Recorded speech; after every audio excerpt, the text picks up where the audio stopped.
মা মা মামা মাসি ফোন করেছে মা।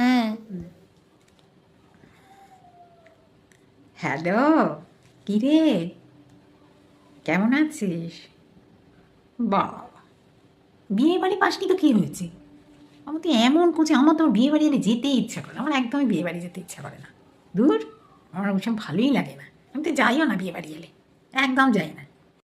মা মিথ্যে বলছে কেন মা? মাসিকে মিথ্যে বলছো কেন? তুমি তো কালকেই বিয়ে বাড়ি গেলে মা।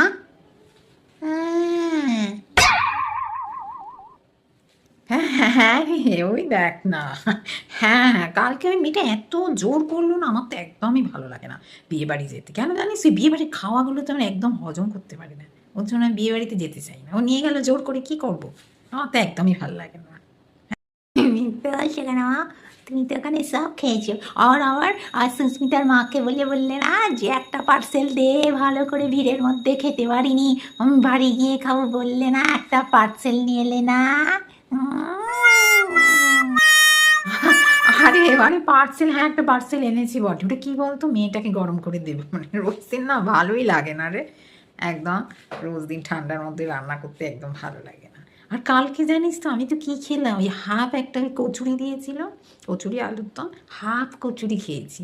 আর কিচ্ছু না, আর শেষে ওই একটা রসগোল্লা, ব্যাস আর কিছুই খাইনি। বলি না, আমার খেতে একদম ভালো লাগে না বিয়ে বাড়ির রান্না। মিথ্যে কেন বলছো মা? তুমি তুমি কালকে হাফ কচুরি খেয়েছো নাকি? হাফ কচুরি তো আমি খেয়েছি, তুমি তো 4টে কচুরি খেলে। তারপরে সেই মাংস মটনটা যখন দিল তখন তুমি বললে না যে যে আমাকে হাড় দিয়েছে, আরও 5 পিস দিন। আমি বললাম হ্যাঁ, খেলে তোমার গ্যাস হয়ে যাবে। তুমি বললে না, সকালে বউকে আশীর্বাদ করে খামে করে 500 টাকা দিয়েছি, বেশি করে না তুললে টাকাটা উঠবে না, তুমি বললে না, তার জন্যই তো 2 পিস মাছ খেলে টাকাটা উঠবে না। হিসাব করে করে খাচ্ছি না, আমাকে তো বকছিলে আমি কম খাচ্ছিলাম বলে। তুমি ভুলে গেলে নাকি? মিথ্যে কথা কেন বলছো মাসি? এই শোন, তুই একটু ফোনটা রাখ তো। হ্যাঁ একটু ফোনটা রাখ না, আমার চোর বাতা হয়ে গেছে। তুই ফোনটা রাখ, হ্যাঁ হ্যাঁ ফোনটা রাখছি একটু, হ্যাঁ একটু রাখছি। এমা, হঠাৎ করে ফোনটা রেখে দিলে কেন মা? ও মা, ফোনটা রেখে দিলে কেন? কি হয়েছে?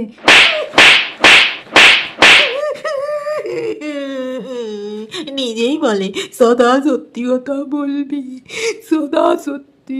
এখন মিথ্যেটা ধরিয়ে সত্যিটা বললাম, ব্যাস আমার কপালে কি জুটলো? মার জুটলো। সত্যি কথা বললে মার খেতে হয়।